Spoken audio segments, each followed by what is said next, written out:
Enfoques de alfabetización, un recorrido de perspectivas en favor del estudiante.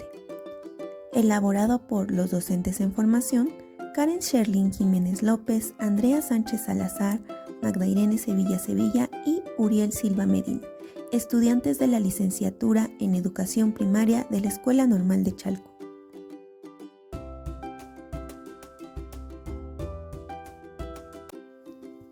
Dentro de este video podremos conocer cómo el proceso de alfabetización en el sistema educativo mexicano ha sido objeto de intensos debates, debido a que retoma distintas perspectivas teóricas y metodológicas en la enseñanza de la lectura y la escritura. Esto nos lleva a cuestionamientos de los docentes en formación sobre los logros y desafíos en el desarrollo de la competencia lectora de los estudiantes. Enfoques de enseñanza directa tradicionales. Braslavsky señala que los métodos nacieron en las aulas y que en todos los casos fueron producto de la creación de maestros y perfeccionados por ellos, en una sucesión de experiencias que nacían para responder a las demandas crecientes de una población que acentuaba su necesidad de aprender. Entre los enfoques de enseñanza directa tradicionales encontramos los métodos fonéticos. Estos parten de la enseñanza de unidades mínimas, es decir, letras y fonemas, para que los niños las combinen y formen unidades significativas. Primero palabras, después frases y finalmente oraciones. Los métodos fonéticos ponen énfasis en el sonido representado por cada letra. Así encontramos el método onomatopéyico de Torres Quintero, el método silábico, el método analítico y también tenemos alternancia de métodos, por ejemplo, el de palabra generadora, en el que es empleado en la alfabetización de adultos, ya que parten de sílabas, letras hasta fonemas. Después tenemos los métodos globales.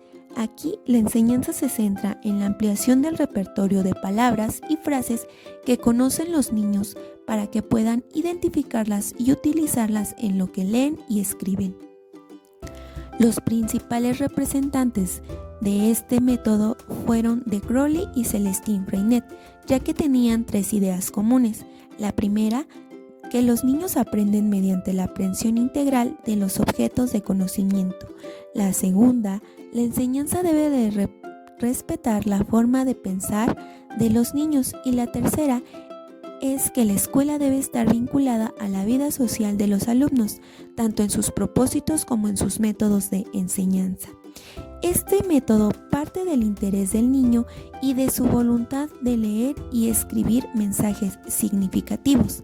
En México fueron tendencia en los años 50 y 60, pues se parte de la experiencia del niño y los maestros daban lectura a cuentos. Y finalmente tenemos el método ecléctico, que es utilizado cuando los niños conocen un repertorio suficiente de palabras y se procede al análisis para identificar sílabas, letras y finalmente fonemas.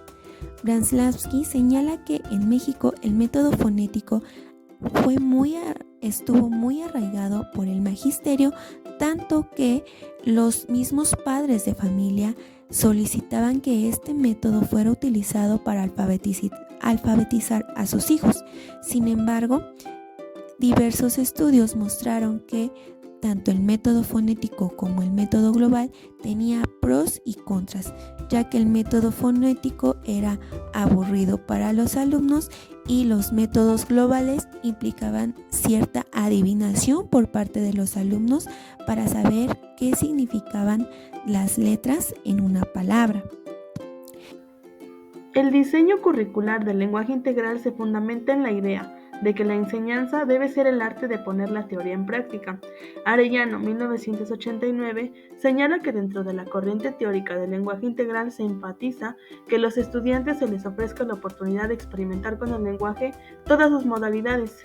Escuchan, hablan, escriben y leen, así llegan a conocerlo y de esa manera pueden usarlo en situaciones significativas. Desde un enfoque integral, los alumnos llegan a conocer el lenguaje y pueden utilizarlo en situaciones significativas. Como resultado, los alumnos aprenden a leer leyendo y a escribir escribiendo. De acuerdo con Arellano, 1989, las situaciones de aprendizaje que se ofrecen demandan que el participante tome riesgos, que se equivoque, porque al cometer errores está demostrando tanto su desarrollo como su conocimiento. Y para esto, refiriéndonos al currículum, se demanda que el diseño curricular contemple estas experiencias y los docentes integradores acepten que los errores son necesarios en el proceso natural del aprendizaje de la lectoescritura o cualquier otra área curricular. La alfabetización temprana en niños depende de múltiples factores y la conciencia fonológica se presenta como una habilidad clave para facilitar este proceso. Definida como una habilidad metalingüística, la conciencia fonológica involucra la toma de conciencia de cualquier unidad fonológica del lenguaje hablado, según Jiménez y Ortiz 2000. Este proceso de aprendizaje guiado proporciona un motor de partida para la decodificación, la cual se convierte en el primer paso para aprender a leer, una habilidad que eventualmente contribuirá a la comprensión lectora. El proceso de enseñanza de la conciencia fonológica se desarrolla en diferentes niveles de complejidad cognitiva. Los niños inicialmente aprenden a identificar sonidos distintos, como las rimas, antes de acercarse a tareas más complejas, como la segmentación y manipulación de fonemas. Esto se debe a que los procesos fonológicos que conforman la conciencia fonológica tienen una secuencia gradual que se adapta al nivel de madurez psicolingüístico y al entorno pedagógico de cada niño. La psicogenética de Jean Piaget es una teoría clave para entender cómo los niños aprenden y especialmente cómo se desarrolla la alfabetización inicial. Pero ¿qué tiene que ver esto con aprender a leer y escribir? Según Jean Piaget, el aprendizaje ocurre cuando los niños exploran, interactúan y enfrentan desafíos. Y la alfabetización inicial se beneficia de esta exploración, ya que los niños aprenden las letras, los sonidos y palabras en un entorno donde se promueve la experimentación. Su teoría sugiere que el aprendizaje no solo es la memorización, sino la comprensión. Y a medida que los niños avanzan en la alfabetización, pasan de solo identificar letras a comprender palabras y luego frases completas. Y esto se va adaptando y organizando sus conocimientos. Sin embargo, hay que recordar que Ferreiro también menciona que la alfabetización inicial comienza desde antes a aprender a leer y a escribir concretamente, pues debido al contexto y entornos, ya que los niños comienzan a relacionar palabras que observan en la calle con los respectivos objetos, por ejemplo, en algunos carteles que podemos observar en la calle. En resumen, la psicogenética de Jean Piaget nos demuestra que la alfabetización inicial es un proceso evolutivo que requiere tiempo, exploración y desarrollo gradual de habilidades cognitivas, permitiendo a los niños entender y crear significados. Así, la alfabetización inicial no es solo aprender letras, sino el proceso de construcción activa de este conocimiento, ya que, si recordamos lo que decía Jean Piaget, es que el conocimiento se va construyendo gracias a la adaptación y la asimilación que da a ver en el aprendizaje de un niño. Con respecto a la alfabetización basada en la investigación psicolingüística sobre la conciencia fonológica, expertos como Hayrie, Nunes, Willows, Schuster, Jagbow y Shanahan concluyen en un estudio realizado en el 2001 que la instrucción explícita en procesos fonológicos proporciona resultados significativamente mejores en lectura y escritura, especialmente en edades tempranas. Estos beneficios incluyen mejoras en la decodificación y comprensión lectora y se mantienen a largo plazo, demostrando que la conciencia fonológica es una habilidad esencial y entrenable para el desarrollo lector. De acuerdo con Coronado, 2016, la lengua es un producto social que se presenta como un medio de comunicación entre seres humanos que viven en sociedades. Es por eso que las prácticas sociales del lenguaje son esenciales en la alfabetización, pues surgen de la interacción cotidiana en los distintos contextos sociales a lo largo de la vida. Asimismo, el desarrollo de las prácticas sociales del lenguaje se va introduciendo en la vida de los sujetos de manera implícita por todas las actividades cotidianas que tienen. Por lo tanto, se enfatiza que en el proceso de formación de los individuos, estas prácticas son fundamentales en la educación básica, ya que no solo se enfocan en enseñar a leer y escribir, sino en utilizar el lenguaje de manera significativa en contextos reales. La información revisada en este texto permite cuestionar el conocimiento de los procesos involucrados en el aprendizaje como el desarrollo psicogenético, psicolingüístico y social.